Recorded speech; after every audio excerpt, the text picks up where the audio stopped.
Обиженная девица, натягивая трусы, вылазит из кабины дальнобойщика и говорит: «Я заразила тебя самым сильным гонконгским сифилисом, козлина». Дальнобойщик ей вслед: «Еще посмотрим, чей сифилис сильнее». Жилец стучит в квартиру соседа: «Если вы не перестанете играть на своем проклятом пианино, я сойду с ума». Сосед ему: «Уже сошел, пианино уже 2 часа молчит». Вовочка балуется на уроке. Учительница дает ему подзатыльник и говорит: «Чтобы завтра привел мне своего отца». «Ага, сейчас, я уже одной такой привел, так уже год не могу назад забрать».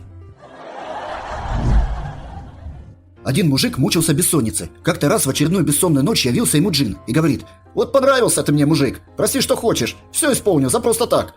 Мужик подумал и говорит: «Жутко спать хочу». «Хорошо, — говорит джин, — будешь жутко спать». В деревне: «Сосед, тебе корова не нужна? Продаю. Она дает в день 10 литров молока. Я же твою жену не покупаю, хотя она тоже мне 2 раза в неделю дает». Теща, подозревая зятя в измене, наняла частного детектива для слежки за ним. Тот говорит ей о проделанной работе. После работы он зашел к соседке с 1-го этажа. Она стала перед ним на колени и простояла так около 5 минут. Потом я увидел, как в комнате погас свет. Больше я ничего не видел. Теща задумчиво: «Опять эта чертова неизвестность».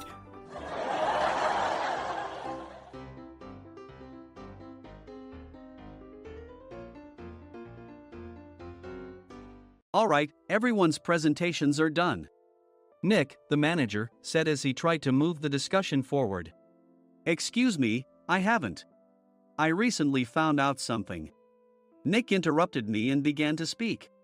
There's apparently someone in this department who didn't graduate high school and is just a part-timer. Meetings should be for employees only. Absolutely right. His lackey, Mike, of course, agreed with Nick. I'm leaving. After leaving the meeting room, I started to shut down my computer. I noticed that an email had arrived, not in my personal inbox, but in the company's shared email. Thinking, there's no point in speaking up, no one will listen, I went home quietly. The next day, I heard a commotion from Nick's desk. He was staring at his computer screen, his face pale. Nick! Is something wrong? Mike looked at the screen with him. And he turned even paler than Nick. Why is he so angry? Knowing the reason for Mike's distress, I thought to myself, serves them right. My name is Adam. My mother passed away when I was in the 9th grade, and I was raised by my father. Well, you could hardly call it being raised. After my mother passed, my father changed. He drowned his sorrows in alcohol, and though he still went to work, he squandered our living expenses on horse racing. Because of that, I had to start working part-time as soon as I entered high school. Every month, I went to the convenience store with bills in hand that couldn't be auto-deducted from my father's account. Even though I endured it because I didn't want to be alone, I reached my limit in my 2nd year of high school and dropped out. I found a live-in job at a distant inn. Thank you for everything. The day I left home, my father, still staring at the TV, spoke. Take care. That was our last conversation. Back then, 18 wasn't the age of majority, so I needed my father's permission to work, and I couldn't hide my place of employment. Yet, my father never visited me even once. I kept working just to survive, and before I knew it, I was 42. Years of hard work paid off, and I was transferred to the headquarters. I was thrilled to be recognized by the company, as I thought I'd be working in the field until retirement due to my lack of formal education. Listen up. Our work can change the future of our employees. Don't drag us down. On my first day after the transfer, Nick, dressed in an expensive suit, spoke sternly. There was a reason for this. Our inn was located in a prominent tourist destination, known so well that everyone in the state could sing its commercial jingle. At its peak, we had 5 locations within the state. But that was long ago. Due to financial difficulties and aging facilities, only the place where I had worked for many years and the original establishment remained. I was prepared to lose my job anytime, but now there was a glimmer of hope. With the rise of social media, the tourist area where the inn was located started gaining attention again. Depending on how hard the sales department, where I was transferred, worked, we could either thrive or be forced to give up this prime location to the new hotel chains continuously popping up. For Nick, who had switched careers from another industry to strengthen our sales, this was a battle he couldn't afford to lose. I understood why he had to be strict. I will do my best. Nick sneered at my enthusiastic declaration. Did you not hear what I said? I'm sorry.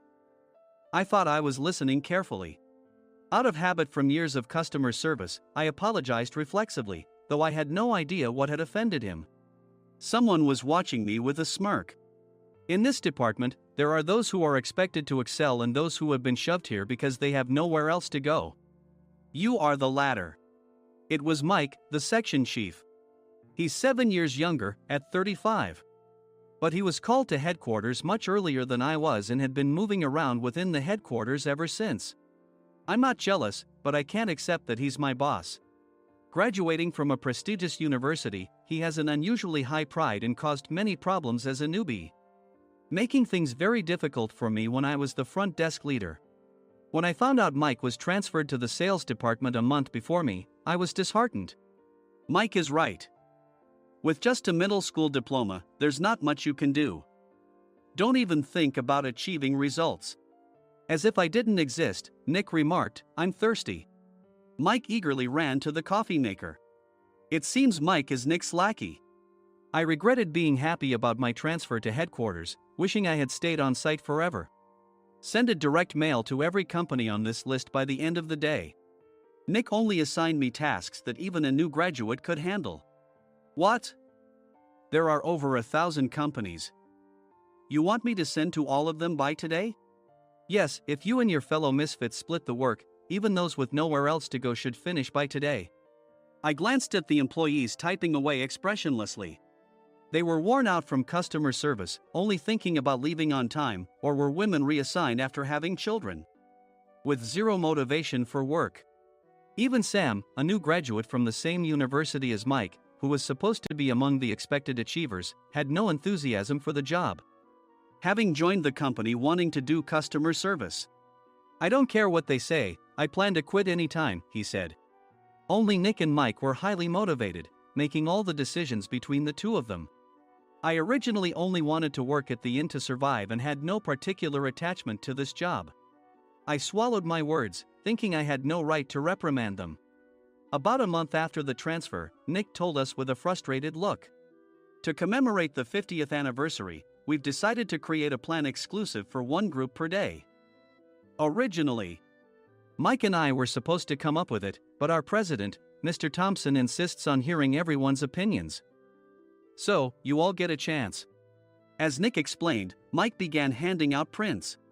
Make sure not to embarrass Nick. If your ideas are half-baked, you'll have to redo them. It seemed that they had printed his handwritten notes by Mr. Thompson, which included several questions and a section for free responses. It made sense why Nick had to seek our input, given that all responses had to be submitted to Mr. Thompson. We were given a week to think about it, and a meeting was scheduled to compile our ideas. My plan is to let guests enjoy both the old and modern America. Nick began the presentations. Guests would watch a master confectioner at a nearby traditional sweet shop make sweets in front of them. The welcome drink would be premium tea in a bottle. Nick's plan was certainly attractive. After his presentation, Nick called on us to present in the order we were seated. Just as I stood up for my turn. All right, everyone's presentations are done. Excuse me, I haven't. I recently found out something. Nick interrupted me. There's someone in this department who didn't graduate high school and is just a part-timer. He was likely talking about me. I joined the company as a part-timer and was made a full-time employee when I turned 20. That was 20 years ago, so Nick and Mike probably had no chance to know until recently. Meetings should be for employees only. Absolutely right. After that, Nick kept creating opportunities to solicit everyone's opinions, purposefully excluding me from speaking. The meeting unexpectedly heated up and went past the scheduled end time. A few people asked to leave, and the discussion continued with the remaining few. Still here? Normally, you'd leave in that situation. Though I had no attachment to the job initially, hearing kind words from customers made me want to make them happier. For someone like me, with nowhere to go, the inn was my home and customer service was my life. I felt pathetic about my current self. I'm leaving. I left the conference room and started shutting down my computer. I noticed an email had arrived, not in my personal inbox, but in the company's shared email. Thinking no one would listen to what I had to say anyway, I quietly went home. The next day, while preparing the DM as instructed, I heard a commotion from Nick's desk. In his haste to stand up, he hit his knee on the desk. He stared at his computer screen, his face pale. "Nick? What's wrong?" Mike, thinking he should be the first to rush over, approached Nick while still wearing his coat. He peered at the screen with Nick. And he turned even paler than Nick. Why is he so angry? Who is responsible for this company? Nick, more irritated than ever, asked, and Mike answered without checking. Probably Sam. Sam wasn't there because he was attending a morning training session for new hires. Nick gave up on getting angry and returned his gaze to the screen. They were looking at an email that arrived right after the end of the working day yesterday. Apparently, no one, including me, had checked it before leaving. The email was from a large company that used us for their annual employee trips. The president and executives of that company also frequently used our services personally. President of the company, Mr. Mason himself, had declared that neither he nor his company would ever use our services again. Well, some companies cancel their employee trips or stop using our services due to financial struggles. Let's just move on. Mike kept wiping the sweat from his forehead with a handkerchief. Knowing why Mike was so agitated, I quietly watched their interaction. Do you know how much revenue we get from that company? We can find other guests to fill the rooms, but we'll lose the banquet costs, gift shop revenue, rental car fees, and more. Moreover, the gifts were supposed to be prepared by the traditional confectionery shop involved in Nick's proposed plan. If it's known that we incurred such a huge loss at this critical time, Nick's position in the company would be jeopardized. Nick took a deep breath, seemingly trying to calm himself. All right, Mike. Go to New York right now and apologize to Mr. Mason. What? You're coming with me, right? I have urgent work to do. I trust you, which is why I'm entrusting this to you. Please. Mike, believing Nick's sincerity, agreed with a determined look on his face, saying, yes. That's Nick for you. Even if Mike went to apologize, Nick would shift all the blame onto him if the client didn't change their mind. Well, it was Mike's fault to begin with, so it served him right. About 3 hours later, Sam answered a call from somewhere and repeatedly apologized, saying, I'm very sorry. Everyone watched to see what was happening. After ending the call, he informed Nick with a weary tone. When Mike arrived at the client's company, he only made things worse, further infuriating Mr. Mason. He was demanding, get his boss here immediately. It was no wonder Sam was exhausted, dealing with such a call right after returning from training. What is that idiot doing? All right, Adam, you're coming with me. If sacrificing Mike didn't work, then I must be next. Normally, I'd want to refuse at all costs, but I saw an opportunity in this situation. If I can be of assistance, I'd be happy to join you. I immediately followed Nick, and we flew to New York. When we introduced ourselves at the reception, it became clear how serious the situation was, as the receptionist personally escorted us to the president's office. Angry voices leaked through the door, making both Nick and me uneasy. Excuse me. I'm Nick, the supervisor. I understand my subordinate has caused you trouble, and I deeply apologize. Nick, with his experience in the corporate world, knew enough to offer an apology before excuses. However, his customer service skills left much to be desired. I sighed as I saw Mike trembling like a small dog in the corner of the room. What kind of training are you giving your subordinates? Mr. Mason glared at Nick with a red face. The intensity of his gaze made even Nick take a step back. Regrettably, I joined this company only 2 years ago and was unaware of Mike's issues. I should have identified his shortcomings sooner. Indeed.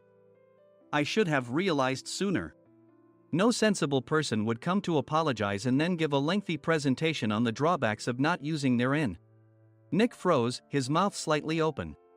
Suspecting the worst, I picked up the documents that had fallen to the floor.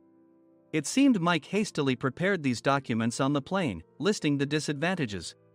Disadvantage 1: if you change the venue for the company trip, employees might suspect it's for cost-cutting reasons, leading to a negative impression.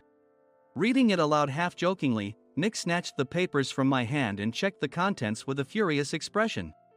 Among the stack of documents was a receipt from a nearby convenience store's copy machine. I felt a pang of dread, hoping he hadn't shown the receipt as well.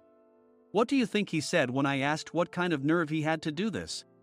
I'm very sorry. Faced with the dire situation, Nick must have thought there was nothing left to do but apologize.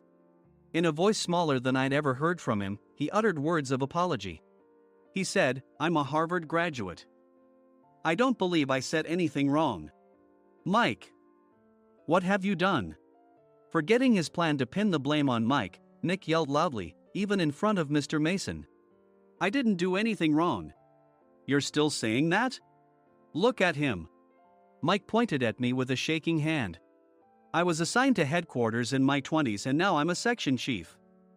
This guy only made it to headquarters at 42. Everything I've done proves I was right. So why are we losing the contract?" Having said his piece, Mike collapsed to the floor. "Of course. You were sent there because you had nowhere else to go." Mike never expected to hear such words from someone he looked down upon. He lunged at me, and Nick hurriedly stepped in to stop him. "Mr. Thompson told me Mike is a quick thinker, and to take good care of him." There's no way he was pushed aside. "Don't make things worse here. He didn't say quick thinker, he said only quick-witted, didn't he?" I don't remember that part." I recalled the many troubles Mike caused when he was a newbie. When Mike was on the front line, his pride was so high that he never apologized to customers. Customer service, especially in our job, doesn't work alone. It brings both good and bad situations. If the front staff or housekeepers made mistakes, or the cleaning company didn't properly clean a room, one had to apologize to the customers regardless of personal fault. Mike, in such situations, would never apologize, insisting he wasn't at fault.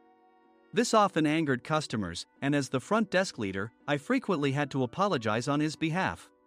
He caused complaints and disrupted operations, which is why he was quickly moved to headquarters. In departments where he didn't interact directly with customers, his quick thinking was beneficial and things went well. But it seemed his flaws were starting to show.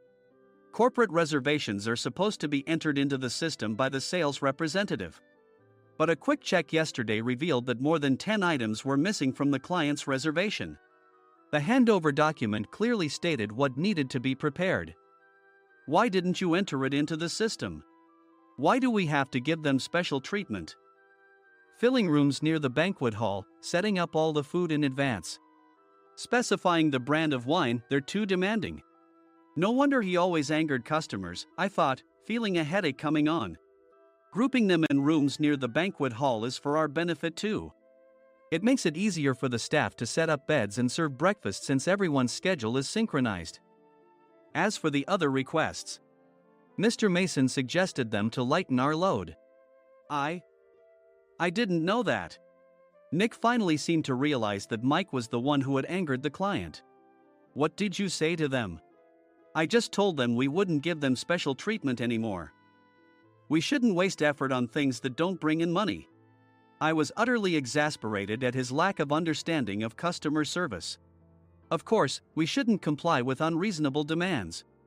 But carrying over successful practices from past stays makes customers feel remembered and enhances their experience. Good memories encourage repeat visits. That's part of our job. I looked down at Mike, who was sitting on the floor. In our job, nothing is a waste. Mr. Thompson likely moved you to the sales department, hoping you'd finally understand this. How do you think he feels now that you failed to meet his expectations? Mike, tears in his eyes, fled the president's office. I was amazed he still hadn't apologized. You have it tough, Adam. It's okay, we're all employees of the same company. I deeply apologize for this disrespectful incident. Especially after all the care you've shown us. If it weren't for you, Adam, I really would have stopped staying here. When I heard you were moving to the sales department, I was willing to reconsider if you handled it. Seeing us talk so amicably, Nick's face contorted. Do you two know each other? Adam's service is excellent. I always requested him specifically.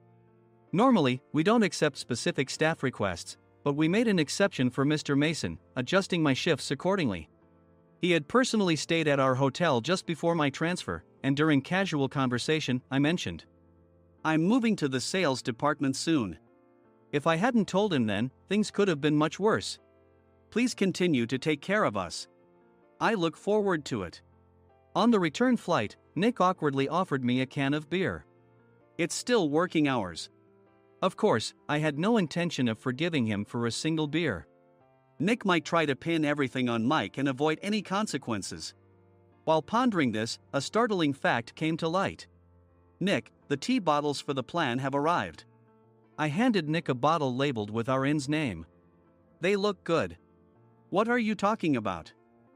"These are plastic bottles. I had assumed we would use the trendy, high-end bottling tea. But what arrived were ordinary plastic bottles of tea with customized labels. The only unique aspect was the label, which had the inn's name, making it look customized. Upon further investigation, I discovered that a substantial amount of money was set to be paid to the tea company. It was priced like bottling tea. Does this plastic bottle really cost $100 each? The tea inside is specially blended for us. The extra cost is for that. Wouldn't it be better to use another tea company? Or is there a specific reason we must use this one?" As Nick continued to make excuses, I showed him a printed email. I informed the tea company's president, Mr. Mitchell, that we discovered irregular payments and he confessed. He said you two were high school classmates and planned to split the extra money. That idiot. Why did he confess? That's not important. You should worry about yourself, this could turn into a police matter. Opening the bottle cap, I suggested. How about calming down with this tea? It supposedly has a relaxing effect. Nick drank the tea frantically. In the following days, decisions were made about their fates. Mike was reassigned to the General Affairs Department, with no chance of transfer or promotion, as per Mr. Thompson's orders. As for Nick, since the payment to the tea company hadn't yet been made, he narrowly avoided legal trouble. Instead, he was encouraged to leave the company, and to avoid further complications, Nick submitted his resignation. Rumor has it that connections between HR departments have made it difficult for him to find new employment. Even though it was good to have those two gone, something unexpected happened in the sales department.